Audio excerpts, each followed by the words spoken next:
کہ سرنگ حضور اقدس صلی اللہ علیہ وآلہ وسلم کی آرام گاہ تک پہنچ گئی تھی اور آپ کا قدم مبارک کھل گیا تھا۔ سلطان نے قدم مبارک چوم کر اس سرنگ کو بھروا دیا۔ یاد رہے کہ یہ واقعہ 557 ہجری بمطابق 1162 عیسوی کا ہے۔ ناظرین، کہتے ہیں کہ سلطان نور الدین زنگی نے روضہ مبارک کے قریب ایک چبوترا بھی بنوایا تھا کہ اس پر ان قبور کی حفاظت کے لیے ہر وقت پاسبان رہیں۔ یہ چبوترا اب بھی موجود ہے اور باب جبرائیل سے داخل ہوتے ہی دائیں جانب ہے۔ بعض زائرین اسے مقام صفا سمجھتے ہیں، حالانکہ مقام اصحاب صفا مسجد نبوی کے اندر تھا، جبکہ چبوترا اس وقت کی مسجد کی 4 دیواری سے باہر تھا۔ مقام اصحاب صفا کے تعین کے لیے استونہ عائشہ سے شمال کو چلیے، یعنی قبلہ کی سمت کے خلاف 5ویں ستون کے قریب مقام اصحاب صفا ہے، یا یہ کہ پرانے باب جبریل کے بالمقابل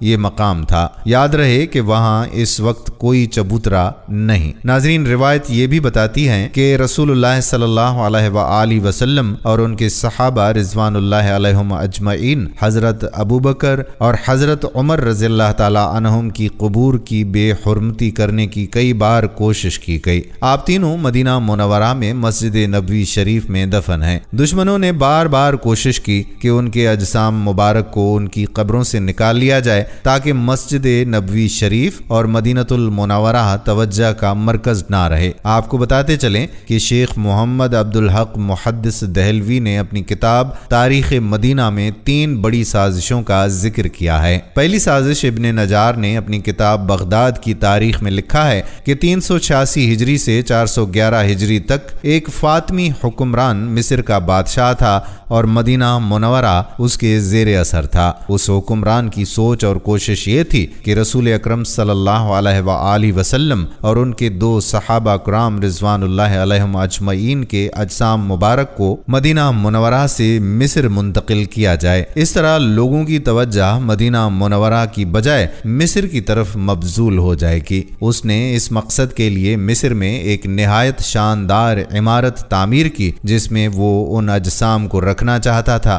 حکمران نے اس مقصد کے لیے اپنے ایک کارندے ابو الفتوح کو مدینہ بھیجا۔ جب یہ کارندہ مدینہ پہنچا تو اہل مدینہ کو اس سازش کی خبر ہو گئی۔ اہل مدینہ کو ابو الفتوح پر بہت غصہ آیا۔ وہ ابو الفتوح اور اس کے ساتھیوں کو قتل کر دینے کو تیار ہو گئے۔ ابو الفتوح ڈر گیا اور بول اٹھا کہ میں اس سازش کو کبھی بھی عملی جامہ نہ پہناؤں گا، خواہ حاکم مصر مجھے قتل ہی کر دے۔ اسی دوران مدینہ منورہ میں ایک بہت بڑا طوفان آیا جس سے کئی گھر تباہ ہوئے اور جانی و مالی نقصان ہوا۔ ابو الفتوح کو مدینہ سے بھاگنے کا ایک اچھا بہانہ مل گیا۔ اس طرح سے اللہ تعالیٰ نے آپ صلی اللہ علیہ وآلہ وسلم اور آپ کے صحابہ کو ان مجرموں سے نجات دی۔ اس حکمران نے ایک اور کوشش بھی کی لیکن وہ دوبارہ ناکام ہوا۔ دوسری سازش سمہودی کے قول کے مطابق عیسائیوں نے یہ سازش 557 ہجری میں مرتب کی۔ اس وقت شام کے بادشاہ کا نام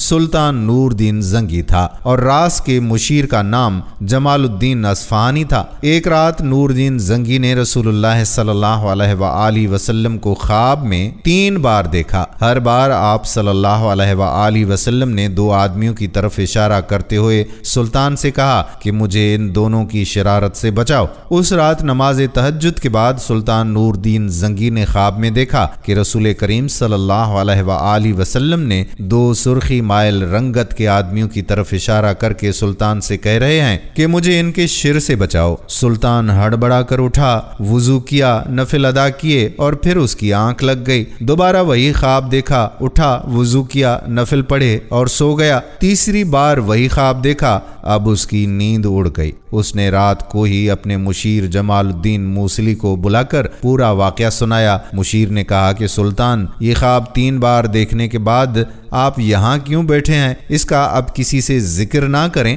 اور فوراً مدینہ روانہ ہو جائیں۔ اگلے روز سلطان نے 20 مخصوص افراد اور بہت سے تحائف کے ساتھ مدینہ کے لیے کوچ کیا اور 16ویں روز شام کے وقت وہاں پہنچ گیا۔ سلطان نے روضہ رسول صلی اللہ علیہ وآلہ وسلم پر حاضری دی اور مسجد نبوی میں بیٹھ گیا۔ اعلان کیا کہ اہل مدینہ مسجد نبوی میں پہنچ جائیں، جہاں سلطان ان میں تحائف تقسیم کرے گا۔ لوگ آتے گئے اور سلطان ہر آنے والے کو باری باری تحفہ دیتا رہا۔ اس دوران وہ ہر شخص کو غور سے دیکھتا رہا، لیکن وہ 2 چہرے نظر نہ آئے جو اسے ایک رات میں 3 بار خواب میں دکھائے گئے تھے۔ سلطان نے حاضرین سے پوچھا کہ کیا مدینے کا ہر شہری مجھ سے مل چکا ہے؟ جواب اثبات میں تھا۔ سلطان نے پھر پوچھا کیا تمہیں یقین ہے کہ ہر شہری مجھ سے مل چکا ہے؟ اس بار حاضرین نے کہا کہ سوائے 2 آدمیوں کے۔ راز تقریباً فاش ہو چکا تھا۔ سلطان نے پوچھا کہ وہ کون ہے اور اپنا تحفہ لینے کیوں نہیں آئے؟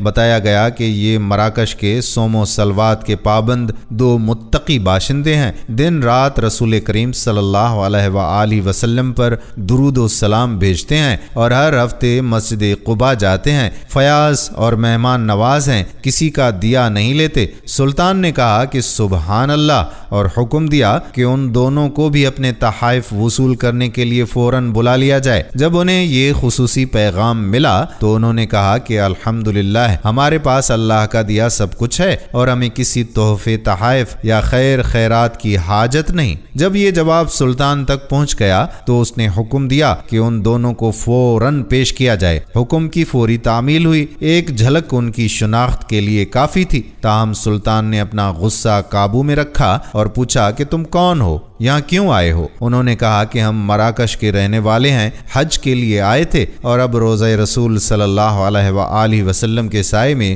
زندگی گزارنا چاہتے ہیں۔ سلطان نے سختی سے کہا کیا تم نے جھوٹ بولنے کی قسم کھا رکھی ہے؟ اب وہ چپ رہے۔ سلطان نے حاضرین سے پوچھا کہ یہ کہاں رہ رہے ہیں؟ بتایا گیا کہ روضہ رسول صلی اللہ علیہ وآلہ وسلم کے بالکل نزدیک ایک مکان ہے جو مسجد نبوی کے جنوب مغرب میں دیوار کے ساتھ تھا۔ سلطان فوراً اٹھا اور انہیں ساتھ لے کر اس مکان میں داخل ہو گیا۔ سلطان مکان میں گھومتا پھرتا رہا۔ اچانک نئے اور قیمتی سامان سے بھرے ہوئے اس مکان میں اس کی نظر فرش پر پڑی ہوئی ایک چٹائی پر پڑی۔ نظر پڑنی تھی کہ دونوں مراکشی باشندوں کی ہوائیاں اڑ گئیں۔ سلطان نے چٹائی اٹھائی، اس کے نیچے ایک تازہ کھدی ہوئی سرنگ تھی۔ سلطان نے گرج کر کہا کیا اب بھی سچ نہ بولو گے؟ ان کے پاس سچ کے سوا کوئی چارہ نہ تھا۔ انہوں نے اعتراف کیا کہ وہ عیسائی ہیں اور ان کے حکمران نے انہیں بہت سا مال و زر اور ساز و سامان دے کر حاجیوں کے روپ میں مراکش سے اس منصوبے پر حجاز میں بھیجا تھا کہ وہ کسی نہ کسی طرح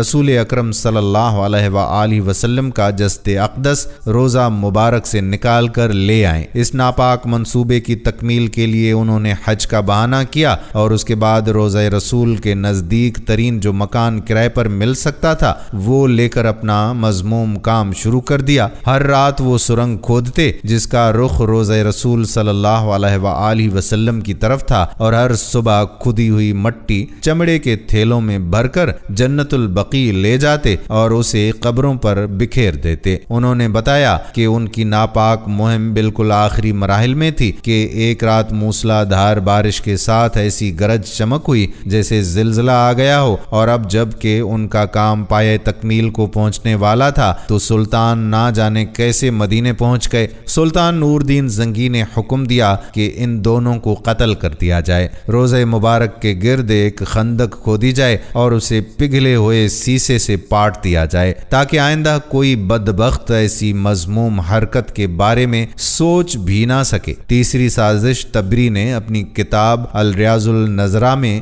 اس کا یوں ذکر کیا ہے۔ وہ لکھتے ہیں کہ حلب شہر شام کے چند لوگ مدینہ منورہ آئے۔ وہ مدینہ کے گورنر کے لیے بیش بہا تحائف لے کر آئے۔ ان کی خواہش تھی کہ روضہ مبارک میں داخل ہو کر حضرت ابو بکر اور حضرت عمر رضی اللہ عنہما کے اجسام مبارک نکال کر یہاں سے باہر پھینکیں۔ گورنر کی مذہبی سوچ بھی ایسی ہی تھی، اس نے منظوری دے دی۔ گورنر نے مسجد کے خادم سے کہا کہ اگر رات کو کچھ لوگ آئیں تو ان کے لیے مسجد کا دروازہ کھول دینا اور وہ جو کچھ کرنا چاہیں اس میں کوئی مداخلت نہ کرنا۔ عشاء کی نماز سے کافی دیر بعد کسی نے باب السلام پر دستک دی۔ خادم نے مسجد کا دروازہ کھول دیا۔ تقریباً 40 آدمی مسجد میں داخل ہو گئے۔ ان کے پاس توڑ پھوڑ اور کھدائی کے ہتھیار بھی تھے۔ خادم سہم سا گیا اور ایک کونے میں دبک کر بیٹھ گیا۔ یہ لوگ روضہ مبارک کی طرف بڑھے، ابھی ممبر تک نہ پہنچے تھے کہ اچانک ان کے نیچے کی زمین پھٹ گئی۔ یہ سب لوگ اپنے ہتھیاروں سمیت اس زمین میں دفن ہو گئے۔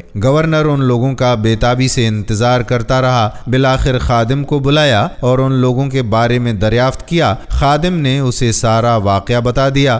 گورنر نے کہا کہ یہ کیسے ہو سکتا ہے، تم یقیناً پاگل ہو۔ خادم نے گورنر کو دعوت دی کہ وہ اپنی آنکھوں سے موقعہ دیکھیں۔ گورنر نے اس جگہ کی زمین کو دھنسا ہوا پایا تو خادم سے کہنے لگا کہ تم اس معاملے کے بارے میں زبان نہ کھولنا ورنہ میں تمہارا سر اڑا دوں گا۔ سورۃ الانفال میں ہے کہ اللہ کے دشمن اپنی عقل کی تدبیریں بناتے ہیں اور اللہ تعالیٰ بھی اپنی تدبیریں بناتا ہے۔ یقیناً اللہ کی تدبیریں انسانی تدبیروں پر حاوی ہیں۔ اور سورہ مائدہ میں ہے کہ اللہ نے اپنے نبی صلی اللہ علیہ وآلہ وسلم سے اپنا وعدہ پورا کیا اور آپ کی دنیاوی حیات میں اور اس کے بعد بھی سب لوگوں سے حفاظت فرمائی۔ ناظرین، دعا ہے کہ اللہ پاک ہم سب مسلمانوں کی ان دشمنوں کے برے منصوبوں اور ذلیل سازشوں سے حفاظت فرمائے اور مسلمانوں کو اچھے اعمال کی توفیق دے تاکہ وہ رب العزت کی حفاظت کے مستحق بن جائیں، آمین۔ ناظرین، اب بات کرتے ہیں نور دین زنگی کے بارے میں۔ خلفائے راشدین اور حضرت عمر بن عبد العزیز رحمۃ اللہ علیہ کے بعد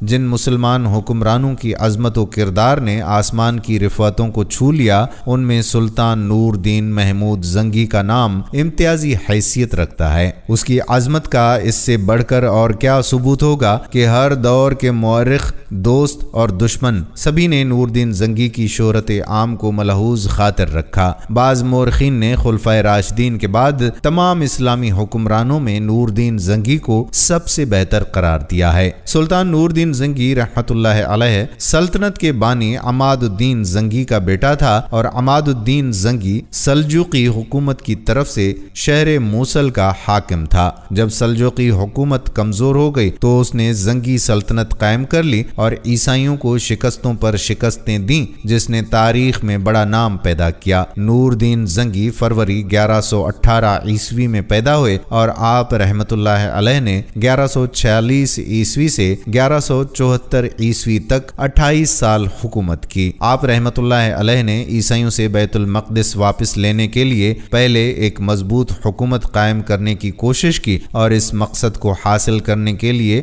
گرد و نواح کی چھوٹی چھوٹی مسلمان حکومتوں کو ختم کر کے ان کو اپنی مملکت میں شامل کر لیا۔ مصر پر قبضہ کرنے کے بعد نور دین زنگی نے بیت المقدس پر حملہ کرنے کی تیاریاں شروع کر دیں۔ بیت المقدس کی مسجد عمر میں رکھنے کے لیے آپ رحمت اللہ علیہ نے اعلیٰ درجے کا ممبر تیار کروایا۔ آپ کی خواہش تھی کہ فتح بیت المقدس کے بعد اس ممبر کو اپنے ہاتھوں سے رکھیں گے، لیکن اللہ تعالیٰ کو یہ منظور نہ تھا۔ نور دین ابھی حملے کی تیاری ہی کر رہا تھا کہ زنگی کو حشیشین نے زہر دے دیا۔ ناظرین، کیا آپ جانتے ہیں کہ نور دین کا یہ عظیم الشان ممبر جو آپ نے بیت المقدس میں نصب کرنے کے لیے بنوایا تھا، اس ممبر کا کیا ہوا اور کس نے اس ممبر کو بیت المقدس میں نصب کروایا؟ ناظرین، یہ کام نور دین کے سپاہی صلاح الدین ایوبی نے کیا، جس کو فاتح بیت المقدس کے نام سے پکارا جاتا ہے۔ آپ کو بتاتے چلیں کہ نور دین زنگی کا تعلق اوغز ترک زینگیڈ خاندان سے تھا۔ نور دین زنگی کی حکومت کا زمانہ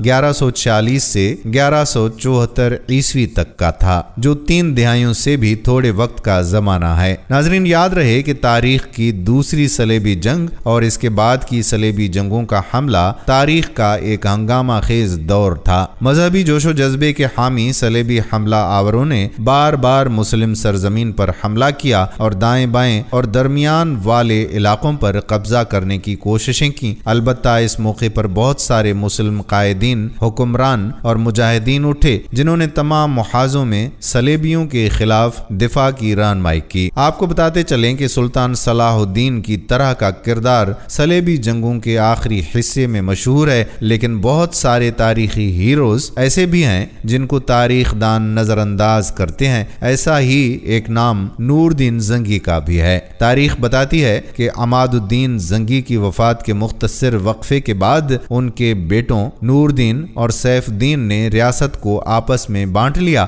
نور الدین نے خود حلب میں ہی قیام کیا، جبکہ سیف الدین نے موصل میں رہنے کا انتخاب کیا۔ یہ اس کے بالکل برعکس تھا جو سارے مسلمان حکمران، امرا اور بادشاہ اکثر دیکھتے ہیں۔ دونوں بھائیوں کے مابین جانشینی یا باہمی دشمنی نہیں تھی۔ اس کا موازنہ سلطنت عثمانیہ کے شہزادوں یا مغل سلطنت کے مابین ہونے والی جانشینی کی جگہوں سے کریں تو آپ کو معلوم ہوگا کہ نور الدین اور اس کا بھائی کتنے عقیدت مند تھے۔ ناظرین، تاریخ بتاتی ہے کہ جیسے ہی نور الدین اقتدار میں آئے، ان کا بنیادی مقصد یہ تھا کہ صلیبیوں کے ہاتھوں مزید زمینیں ضائع نہ ہوں یا شہر تباہ نہ ہوں، لہٰذا انہوں نے صلیبی حملہ آوروں کے خلاف اتحاد کے خواہاں خطے کی دوسرے مسلمان ریاست تک پہنچنے کے لیے متعدد کوششیں کیں۔ تاریخ بتاتی ہے کہ نور الدین زنگی کے ساتھ ازدواجی اتحاد کے باوجود دمشق کا گورنر معین الدین انور صلیبی ریاستوں کو مشتعل کرنے میں ہچکچاتا تھا اور اکثر زنگی کے ارادوں سے گھبراتا تھا۔ اس سب کے باوجود نور الدین زنگی ایشیائے مائنر میں متعدد اہم مقامات پر قبضہ کرنے میں کامیاب رہے۔ جب جرمنی کے کونراڈ سوئم اور فرانس کے لوئی ہفتم کی قیادت میں دوسری صلیبی جنگ وہاں پہنچ گئی تو نور الدین کی کامیابیوں نے اس بات کو یقینی بنا لیا تھا کہ کھوئے ہوئے علاقوں کی دوبارہ دیکھ بھال کے لیے بہت کام کر سکتے ہیں۔ کہتے ہیں کہ صلیبیوں نے دمشق کے ناکام محاصرے کی کوشش کی، جس کے بعد نور الدین زنگی نے مغرب کی طرف مزید زور دینے کا فیصلہ کیا۔ اناب کی جنگ میں حالات اس وقت سامنے آئے جب نور الدین زنگی نے پوئیٹیئرس کے شہزادہ ریمنڈ اور علی بن وفا کے نظاری قاتلان کی مشترکہ افواج کو تباہ کر دیا۔ جنگ کے بعد نور الدین نے شام پر اپنا غلبہ حاصل کرنے کے لیے علامتی طور پر بحیرہ روم میں نہا کر ساحل کی طرف مارچ کیا۔ ناظرین، تاریخی روایات کے مطابق پہلی صلیبی جنگ کے فوراً بعد ہی دمشق کے مسلمان حکمران صلیبیوں کے ساتھ دو طرفہ معاہدے کر چکے تھے، تاہم دو طرفہ حصہ زیادہ تر کاغذ پر تھا۔ صلیبی جنگجو جو اپنے علاقے میں توسیع کے خواہش مند تھے، انہوں نے امن معاہدوں کے نفاذ کے باوجود دوسری صلیبی جنگ کا آغاز کیا۔ دمشق کے حکمران معین الدین اور اس کے جانشین مجیر الدین صلیبیوں سے مقابلہ کرنے کے لیے کم سے کم تیار تھے۔ دراصل مجیر الدین صلیبیوں کو دمشق میں اپنی نشست بچانے کے لیے سالانہ خراج تحسین پیش کرنے کی حد تک گیا تھا۔ اس کی پالیسیوں کے خلاف اس طرح کی دشمنی تھی کہ دمشق کی آبادی مجیر الدین کے خلاف بڑھ گئی اور شام کے علاقے پر قبضہ کرنے میں نور الدین زنگی کی مدد کی۔ یہی وجہ ہے کہ نور الدین زنگی کو شام پر اپنا اختیار برقرار رکھنا پڑا، کیونکہ صلیبی حملہ آوروں کو برقرار رکھنے کے لیے اس طرح کے اقدامات ضروری تھے۔ تاریخ بتاتی ہے کہ شام اور شمال میں جانے والے صلیبیوں نے اپنی توجہ مصر میں فاطمیوں کی طرف پھیر لی تھی، جبکہ فاطمیوں کے برائے نام حاکم العید اقتدار میں تھے۔ وزیر شاور ابن مجیب الاسدی فلیکٹ حکمران تھے۔ کہتے ہیں کہ جب یروشلم کے بادشاہ املرک اول کی سربراہی میں صلیبی حملہ آوروں نے حملہ کیا تو فاطمی کمزور تھے، جو مصر جلدی سے گر گیا اور شاور نے مدد کے لیے نور الدین زنگی سے رابطہ کیا۔ نور الدین زنگی نے اپنی فوج مصر بھیجنے اور دمشق کو بے دفاع چھوڑنے کے بارے میں مطمئن نہیں تھے، لیکن اس کے بعد ان کے جنرل اسد الدین شیر کو صلاح الدین ایوبی کے چچا نے بھی ان کو راضی کر لیا۔ ناظرین، یوں اسد الدین شرکو نے مصر میں تیزی سے فائدہ اٹھایا اور اس نے صلیبیوں کو ایک بار پھر مسلم سرزمین سے روانہ کیا۔ تاہم اسی موقع پر فاطمیوں کے معزول وزیر شاور نے اپنے اصل ارادے ظاہر کیے۔ اس نے شاہ امراق اول کے ساتھ اتحاد کیا اور شیرکو کی سربراہی میں زنگیڈ افواج کے ساتھ مؤثر طریقے سے دھوکہ دیا۔ جیسے جیسے ہی شیر کو مصر سے واپس آیا تو شاور کو اس کے واجبات ادا کر دیے۔ یوں صلیبیوں کے ذریعے مصر کو ایک واسال ریاست قرار دے دیا گیا اور شاور کو محض کٹھ پتلی کی شکل دی گئی۔ آخرکار شاور کے بیٹے خلیل نے نور الدین زنگی سے دوبارہ مدد کی درخواست کی، اور جب اسد الدین شیر کو پہنچا تو اس بار کوئی دھوکہ نہیں ہوا۔ مصر پر دوبارہ قبضہ کر لیا گیا اور شیر کو مصر کے وزیر کے طور پر قائم ہوا۔ آخرکار وہ صلاح الدین اعظم کے بعد جانشین بن گیا۔ ناظرین، یاد رہے کہ نور الدین زنگی کے فوجی کیریئر کے بارے میں بہت کچھ کہا جا سکتا ہے۔ وہ ایک قابل کمانڈر تھے۔ انہوں نے حملہ آور صلیبیوں کے خلاف اپنی جستجو میں کوئی دبدبہ نہیں چھوڑا تھا، لیکن ناظرین افسوس سے کہنا پڑتا ہے کہ آج کے مسلمانوں کو نور الدین زنگی اور ان کے ہم عصروں کی زندگی کے بارے میں کتنا علم ہے۔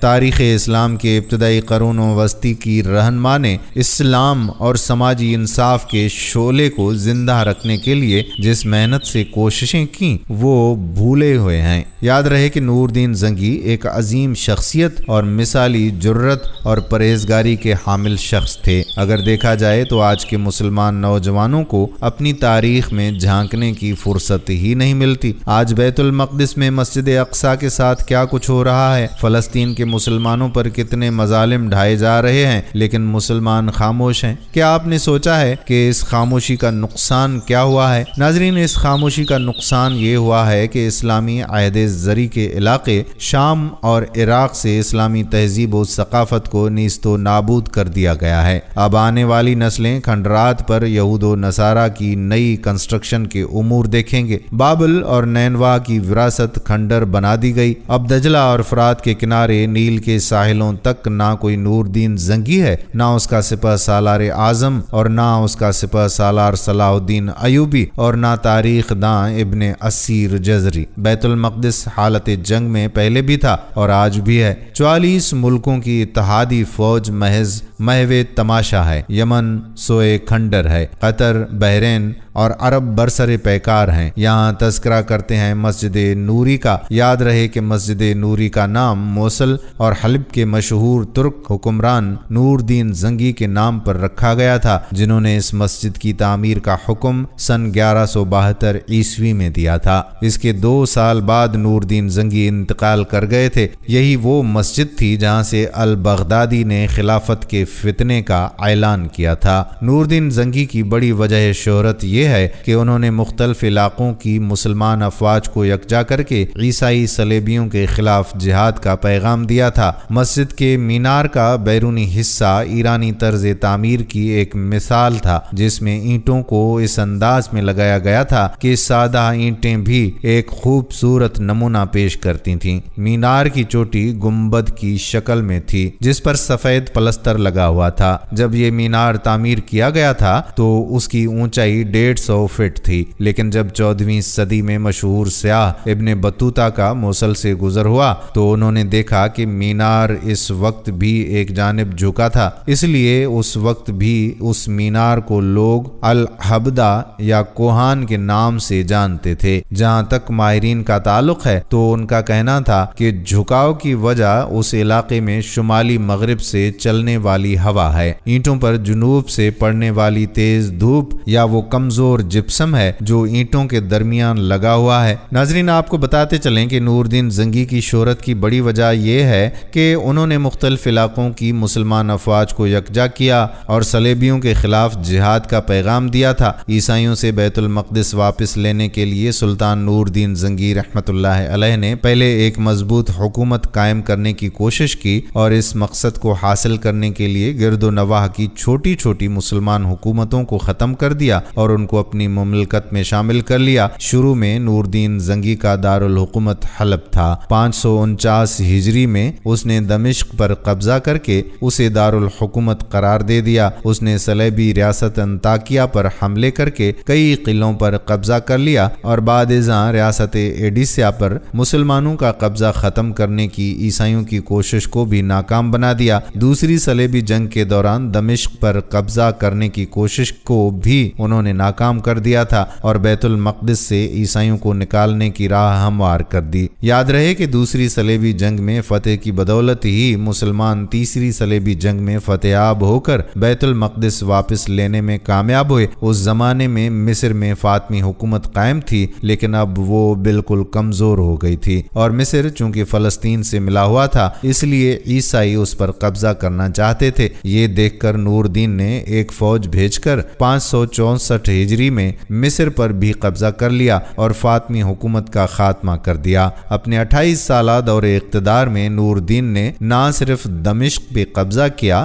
بلکہ مستقبل میں صلاح الدین ایوبی کو ملنے والی کامیابیوں کی بنیاد رکھی۔ اس وقت صلاح الدین ایوبی مصر میں نور الدین زنگی کی فوج کے کمانڈر تھے، اور پھر اپنے رہنما کے انتقال کے بعد سن 1187 عیسوی میں انہوں نے بیت المقدس کو آزاد کرایا اور ایوبی عہد کی بنیاد رکھی۔ ناظرین، ہم نے ذکر کیا تھا کہ نور الدین زنگی نے بیت المقدس کو فتح کرنے اور آزاد کرانے کا خواب دیکھا تھا۔ بیت المقدس یعنی مسجد اقصی کے اندر نصب کرنے کے لیے عالی شان ممبر بھی بنوایا تھا، لیکن اس کی زندگی نے وفا نہ کی اور وہ یہ کام سر انجام نہ دے سکے۔ ناظرین، صلاح الدین ایوبی نے نور الدین زنگی کی دیرینہ خواہش کو پورا کیا اور بیت المقدس کو فتح کر کے ان کا تیار کروایا گیا ممبر مسجد اقصی میں نصب کروا دیا۔ ناظرین، کہا جاتا ہے کہ سلطان نور الدین زنگی بہادری میں اپنے باپ کی طرح تھے۔ ایک مرتبہ جنگ میں اسے دشمنوں کی صف میں بار بار گھستے دیکھ کر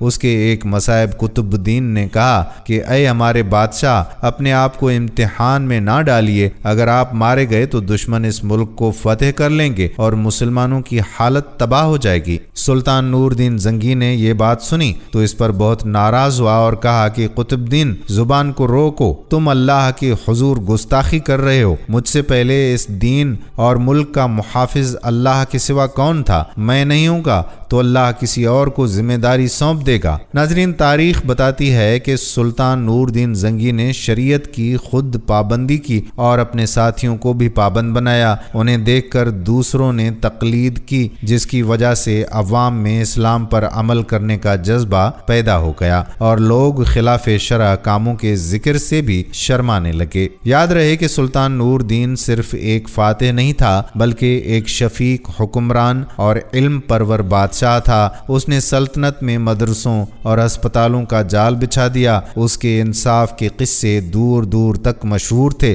وہ بڑی ذاتی زندگی گزارتا تھا، بیت المال کا روپیہ بھی ذاتی خرچ میں نہیں لایا۔ مال غنیمت سے اس نے چند دکانیں خرید لی تھیں جن کے کرائے سے وہ اپنا خرچ پورا کرتا تھا۔ اس نے اپنے لیے بڑے بڑے محل تعمیر نہیں کیے بلکہ بیت المال کا روپیہ مدرسوں، شفا خانوں اور مسافر خانوں کے قائم کرنے اور رفع عامہ کے دیگر کاموں میں صرف کرتا تھا۔ دمشق میں اس نے ایک شاندار شفا خانہ قائم کیا تھا۔ اس کی دنیا میں مثال نہ تھی۔ اس میں مریضوں کو دوا بھی مفت میں دی جاتی تھی اور کھانے اور رہنے کا خرچ بھی حکومت کی طرف سے ادا کیا جاتا تھا۔ کہتے ہیں کہ نور الدین زنگی نے تمام جائز ٹیکسز موقوف کر دیے تھے۔ وہ مظلوموں کی شکایت خود سنتا اور اس کی تفتیش کرتا تھا۔ نور الدین زنگی کی انہی خوبیوں اور کارناموں کی وجہ سے اس زمانے کے ایک مورخ ابن اسیر نے لکھا ہے کہ میں نے اسلامی عہد کے حکمرانوں سے لے کر اس وقت تک کے تمام بادشاہوں کی تاریخ کا مطالعہ کیا ہے، لیکن خلفائے راشدین اور حضرت عمر بن عبدالعزیز کے سوا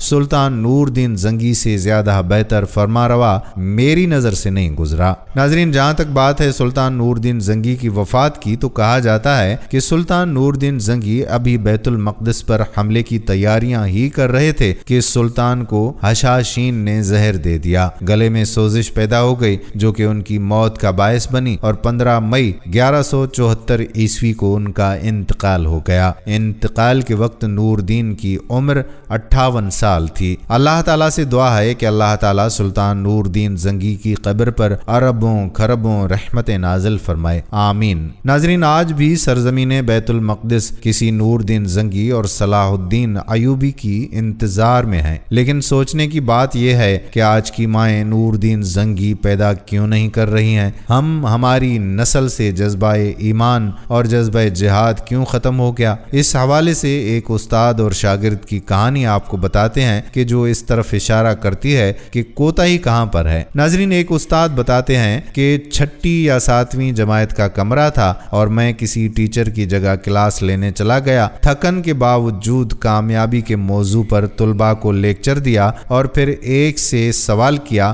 کہ ہاں جی تم کیا بننا چاہتے ہو؟ ہاں جی آپ کیا بنو گے؟ ہاں جی آپ کا کیا ارادہ ہے؟ کیا منزل ہے؟ سب طلباء ملتے جلتے جواب دیتے، ڈاکٹر، انجینئر، پولیس، فوجی، بزنس مین۔ لیکن ایک لیکچر کے بعد یہ میرا روٹین کا سوال تھا اور بچوں کے روٹین کے جواب ہوا کرتے تھے جن کو سننا کانوں کو بھلا اور دل کو خوشگوار لگتا تھا، لیکن ایک جواب آج بھی دوبارہ سننے کو نہ ملا۔ کان تو اس کو سننے کے متلاشی تھے ہی، مگر روح بھی بے چین تھی۔ عینک لگائے بیٹھا خاموش گمسم بچہ جس کو میں نے بلند آواز سے پکار کر اس کی سوچوں کا تسلسل توڑا۔ ہیلو، ارے میرے شہزادے، آپ نے کیا بننا ہے؟ آپ بھی بتا دو۔ کیا آپ سر تبسم سے ناراض ہیں؟ بچہ آہستہ سے کھڑا ہوا اور کہا، سر میں نور الدین زنگی بنوں گا۔ میری حیرت کی انتہا نہ رہی اور کلاس کے دیگر بچے ہنسنے لگے۔ اس کی آواز گویا میرا کلیجہ چیر گئی ہو، روح میں ارتشاح پیدا کر دیا۔ پھر پوچھا کہ بیٹا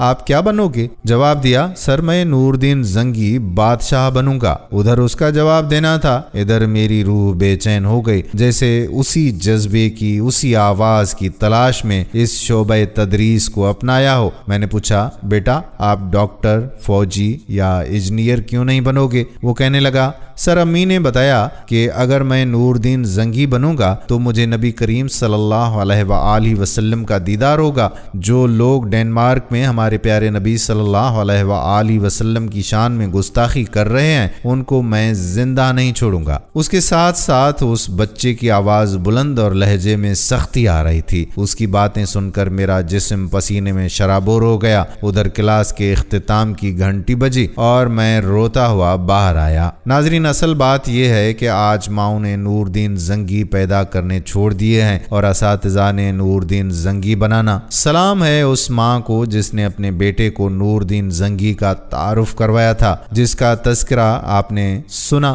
اور جس کے خواب کا واقعہ، روزہ رسول صلی اللہ علیہ وآلہ وسلم کی حفاظت کا واقعہ بھی آپ نے سنا۔ لیکن آیا ان واقعات کو سن کر ہمارے اندر بھی کوئی جذبہ بیدار ہوا ہے؟ ناظرین، آج مسلمانوں کے گھروں میں ٹی وی اور موبائل کا راج ہے، اور ٹی وی اور موبائل پر کس کا راج ہے یہ آپ بہتر جانتے ہیں۔ آج مسلمانوں کے گھروں میں اسلام کی اور اسلامی تاریخ کے ہیروز کا تذکرہ نہ ہونے کے برابر ہے، اور اسی وجہ سے نوجوان نسل اپنی تاریخ سے ناواقف ہے۔ اسلامی ہیروز کے بارے میں لوگ کچھ نہیں جانتے تو خود ہی سوچ لیں کہ جب ہماری نسل اپنی تاریخ سے واقف ہی نہیں ہوگی تو پھر وہ اپنے اسلامی ہیروز کی پیروی کیسے کرے گی؟ پھر ان کے اندر ان جیسا جذبہ کیسے پیدا ہوگا؟ یہ بچہ جس نے استاد کو نور الدین زنگی بننے کا کہا، یقیناً اس کی ماں اس کو اسلام کے ہیروز کی کہانیاں سناتی ہوگی جن کو سن سن کر اس کا جذبہ بنا۔ خدا را اپنے بچوں کو اسلام کے بارے میں بتائیں، اسلامی ہیروز کے بارے میں بتائیں، اسلامی تاریخ کے بارے میں بتائیں۔ فلسطین کیا ہے؟ بیت المقدس کیا ہے؟ مسجد اقصی کیا ہے؟ ان کی مسلمانوں کے لیے کیا اہمیت ہے؟ یہ سب اپنے بچوں کو بتائیں گے۔ بیت المقدس کو لے کر آنے والے حالات کیا ہوں گے؟ ان میں مسلمانوں کو کیا کردار ادا کرنا چاہیے؟ یہ تمام سوالات ایسے ہیں کہ جن کے بارے میں بچوں کو بتانا اور ان کو تیار کرنا والدین اور اساتذہ کی ذمہ داری ہے، اور ہر مسلمان کا فرض بنتا ہے کہ مسجد اقصی کی اہمیت کو جانے اور اس کو یہودیوں کے چنگل سے آزاد کرانے کے لیے اپنا فرض ادا کریں۔ اللہ پاک تمام امت مسلمہ کا حامی و مددگار ہو، آمین۔ ناظرین، یہ تھی ہماری آج کی ویڈیو۔ امید کرتے ہیں کہ آج کی ویڈیو آپ کو پسند آئی ہوگی اور اپنے دوستوں کے ساتھ اسے شیئر کریں گے۔ چینل کو اگر سبسکرائب نہیں کیا تو چینل کو سبسکرائب کر کے بیل بٹن کو پریس کر لیجئے تاکہ آپ کے پاس ہماری معلوماتی ویڈیوز کا نوٹیفیکیشن بر وقت آتا رہے۔ اللہ پاک آپ کو اپنی حفظ و امان میں رکھے،